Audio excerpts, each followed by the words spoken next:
आप देख रहे हैं फियर 99।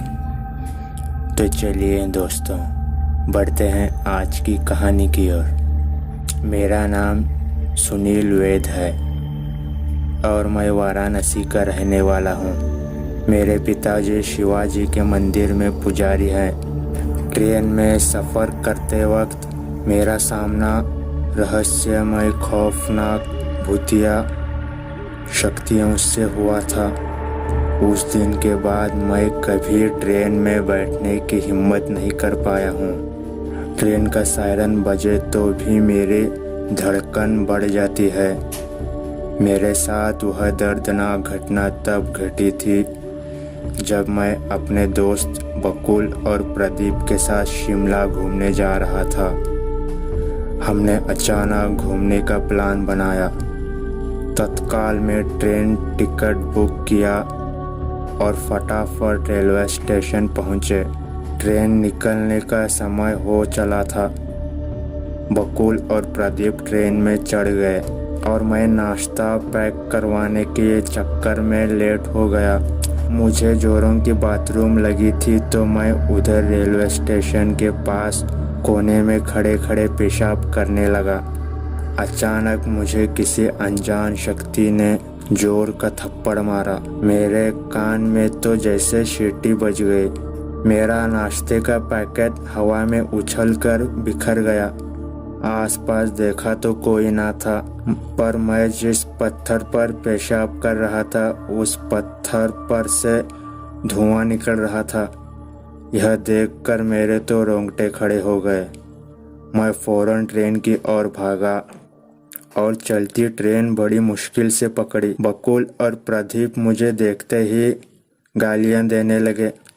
वह बोले कि कहाँ मर गया था, ट्रेन मिस हो जाती तो। अब मैं उन दोनों को कैसे बताऊं कि मैं किसी मुसीबत का सामना कर कर आ रहा हूं। ट्रेन ने रफ्तार पकड़ ली और हम तीनों दोस्त भी मस्ती में मस्त हो गए। बकुल और प्रदीप से मैंने तमाचा खाने की और पत्थर से धुआं निकलने की बात बताई, पर वह दोनों तो मुझ पर हंसने लगे। रात हो गई थी। हमने ट्रेन में ही खाना ऑर्डर किया और फिर कुछ ही देर में हम ट्रेन में बातें करते करते सो गए। बकुल और प्रदीप की ऊपर बर्थ थी और मैं नीचे खिड़की के पास सोया था। तकरीबन रात 3 बजे ट्रेन किसी वीरान जगह पर रुक गई। मेरी आंख खुली। खिड़की से मैंने झांका तो देखा कि बाहर झाड़ियों के पास बकुल खड़ा है और उसे किसी विकराल डरावने आदमी ने गले से पकड़ रखा है। मेरे तो होश उड़ गए। मैं फौरन प्रदीप को जगाने लगा तो देखा कि प्रदीप भी अपने बर्थ सीट से गायब है। मैंने फिर से खिड़की में झांका तो देखा कि प्रदीप को भी उसी बकुल के पास किसी चुड़ैल जैसी डरावनी औरत ने जमीन पर गिरा रखा है और उसने प्रदीप की छाती पर पैर रखा हुआ है। मैं अपने दोस्तों की मदद करने के लिए फौरन भागता हुआ ट्रेन के नीचे उतरा और तभी अचानक देखा तो बकुल और प्रदीप गायब हो गए और वह दोनों विकराल व्यक्ति भागकर मेरे पास आ गए। अब उस चुड़ैल जैसी औरत और उस डरावने विकराल आदमी ने मुझे पकड़ रखा था। डर का आलम यह था कि मेरी हलक सूख चुकी थी और मेरे मुंह से आवाज़ तक नहीं निकल रही थी। वह चुड़ैल जैसी औरत बोली, हम दोनों रेलवे स्टेशन से तेरा पीछा कर रहे हैं। हमारे रहने की जगह को तूने गंदा किया है, इसलिए हम अब तुझे अपने साथ ले जाएंगे और तेरे खून से वह जगह साफ करेंगे। इतना बोलकर वह दोनों मुझे झाड़ियों में खींचने लगे। मैं तो अधमरा हो गया था, फिर भी भागने की कोशिश कर रहा था, पर मुंह से आवाज़ निकले तो कोई मेरी मदद को आए ना। तभी अचानक ट्रेन का सायरन बजा और वह दोनों रहस्यमय भूतिया लोग मेरा हाथ झटक कर भागे। मैं बावलों की तरह ट्रेन की ओर भागा और ट्रेन में घुस गया। फिर से ट्रेन चलने लगी। मैं चुपचाप अपनी सीट पर जाकर सो गया। मेरी धड़कनें काफ़ी तेज थी, फिर भी मैंने डरते डरते खिड़की से झांक ही लिया।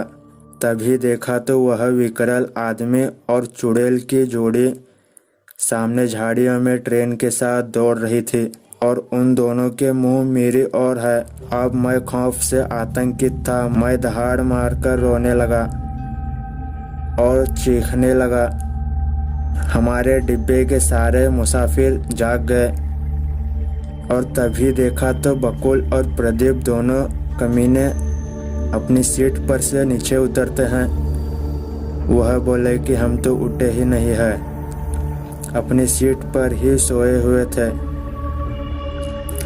जबकि मैंने उन दोनों को ट्रेन में ना पाकर ही उन दोनों को बचाने के लिए ट्रेन से नीचे उतरने का जोखिम लिया था। सब ने मुझे शांत कराया और मेरे दोनों दोस्त फिर पूरी रात जागते हुए मेरे पास ही बैठे रहे। हम तीनों दोस्त शिमला घूमे, पर ट्रेन के दर्दनाक हादसे की याद मुझे पागल किए जा रही थी। घर वापसी हमने बस में की। घर आने के बाद भी वह भूतिया जोड़ी मुझे डराती रहती। एक दिन मैंने अपने पिता से मदद मांगी। पिताजी फौरन मुझे उस जगह पर ले गए जहां पर मैंने पेशाब किया था। उन्होंने पानी की बाल्टी और झाड़ू मंगवाकर वह जगह खुद पानी से साफ कर दी और वहां हाथ जोड़कर बोले कि मेरे बेटे ने अनजाने में जो गलती की है उसके लिए मैं आपसे माफ़ी मांगता हूँ और आप लोगों की मुक्ति के लिए ईश्वर से प्रार्थना करता हूँ। उसके बाद हम घर चले गए। आज उस बात को 1 साल हो चुका है। वह जगह साफ कर आने के बाद कभी वह भूतिया लोग नज़र नहीं आए। मेरी मदद करने के लिए मैं अपने पापा का शुक्रगुजार हूँ। मेरे चैनल को सब्सक्राइब करना और बेल आइकन को प्रेस करना ताकि मेरी हर नई वीडियो की नोटिफिकेशन आपको मिलती रहे और अच्छे अच्छे कहानियाँ आपको सुनने को मिलते रहें। आज के लिए कहानी में बस इतना ही। मिलते हैं अगली वीडियो के साथ। तब तक के लिए goodbye and take care.